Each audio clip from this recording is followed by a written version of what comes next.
Aku punya tayangan nih jamaah. Misteri ketok pintu disertai bau busuk. Wah, kita lihat tayangannya. Silakan.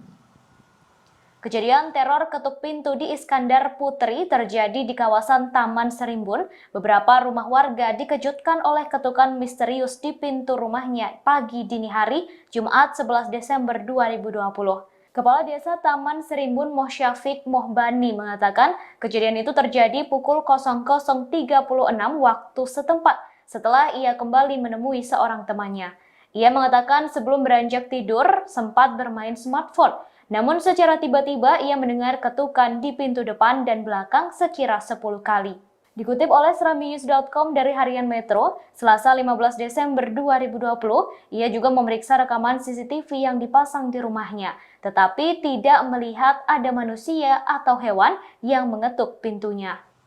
Wah, ternyata pas dicek CCTV nggak ada orang, tapi ada yang ngetok katanya Ustadz Syam. Ada suara. Ada suara Ada gitu suara ya. ketokan. Ternyata oke, berarti Kucing kali. kucingnya udah bisa ngetok, dilatih.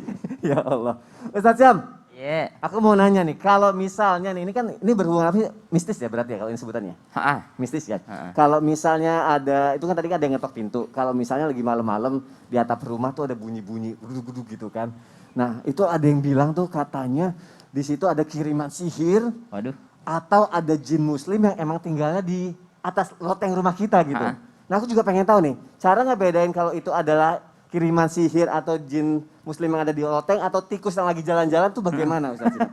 Karena rumahku ada kayak gitu juga. Jadi ada 3 ya, antara jin muslim, sihir, atau tikus. Atau tikus. Rumahku suka kayak gitu soalnya malam-malam. Atau kucing. Atau kucing. Aku mau penjelasannya Ustaz. Habib guruku, Habib Abdullah, Habib Utsman, Mas Soni, serta guru-guru kami yang dimuliakan Allah Subhanahu wa taala.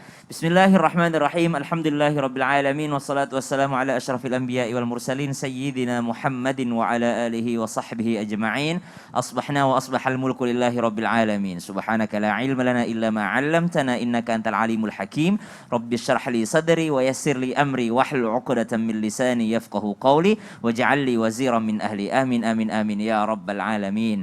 Salah satu surah yang dianjurkan oleh baginda Nabi sallallahu alaihi wasallam yang disunnahkan bagi kita semua untuk dibaca malam hari adalah Trikul. Qul huwallahu ahad, qul a'udzu birabbil falaq, qul a'udzu birabbin nas. Terkandung di dalamnya ketauhidan kepada Allah Subhanahu wa taala. Dalam surah Al-Falaq terkandung di dalamnya bagaimana kita memohon perlindungan kepada Allah Subhanahu wa taala. Dan di dalam surah ini bisa menjawab pertanyaan tadi tentang suara-suara yang ada di malam hari. Bismillahirrahmanirrahim. Qul a'udzu birabbil falaq min syarri ma khalaq. Yang pertama, kita minta perlindungan kepada Allah Subhanahu wa taala min syarri ma khalaq, dari segala jenis kejahatan dari ciptaan Allah Subhanahu wa taala. Dari segala jenis kejahatan dari ciptaan Allah Subhanahu wa taala. Karena misalnya nih ada yang lewat di atap rumah kita ternyata itu adalah binatang buas. Sebenarnya dia nyasar gitu, nggak sengaja nyampe situ. Tapi bisa berbahaya nggak buat kita? Berbahaya buat kita. Tahu-tahu kita tidur, tahu-tahu yang jatuh dari atas tuh kadal gede misalnya. Atau kucing aja deh, kucing aja. Kucing nenek kami sampai sekarang lumpuh nggak bisa jalan tuh gara-gara bangun subuh mau berwudu dikagetin sama kucing.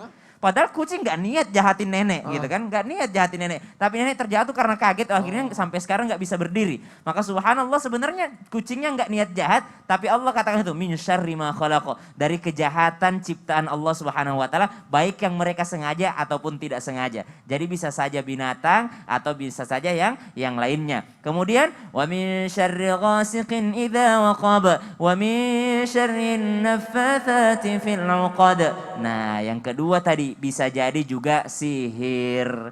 Bisa juga sihir yang dikirimkan di malam hari. Maka waktu yang paling tepat untuk berzikir itu adalah bangun tidur, sebelum tidur, pagi hari dan sore hari. Subhanallah, itu waktu-waktu supaya kita jangan pernah melupakan Allah Subhanahu wa taala, karena di situ waktunya sihir itu biasanya dilayangkan oleh orang-orang yang min syarri hasidin idza hasad, yang mereka iri, yang mereka hasud, yang mereka dengki kepada kita. Yang ketiga, bisa juga kah termasuk daripada jin muslim? Bisa juga, karena sesungguhnya dalam riwayat disebutkan bahwasanya jin muslim itu berada di atap-atap rumah kalian. Mereka makan mengatakan ketika kalian makan dan mereka selesai itu membaca alhamdulillah. Ada juga mengatakan mereka yang jahat itu ketika makan adalah yang namanya menunggu tulang belulang ya. Jadi jin-jin ini bukan yang jahat, jin-jin muslim ini menunggu daripada tulang belulang. Makanya kita dilarang sampai mengunyah tulang-tulangnya itu karena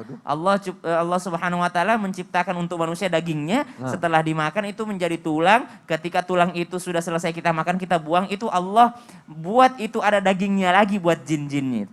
Nah, jadi itu makanan mereka. Jadi jangan terlalu rakus, ini dibikin tulang lunak lah. Jadi tulangnya dimakan, kasihan jinnya, kata jinnya nggak kebagian gue. Itu jadi malam hari memang ada jin, ada sihir ataupun ada binatang. Dan itu semua kita minta pertolongan kepada Allah supaya dihindarkan dari itu semua. Baik, Masya Allah, berarti ya lebih baik, alangkah baiknya antisipasi dengan doa-doa itu ya Ustadz ya. Betul. Qul huwallahu ahad, qul a'udzu birabbil falaq, qul a'udzu birabbin nas. Masya Allah. Terima kasih Ustadz Syam untuk penjelasannya.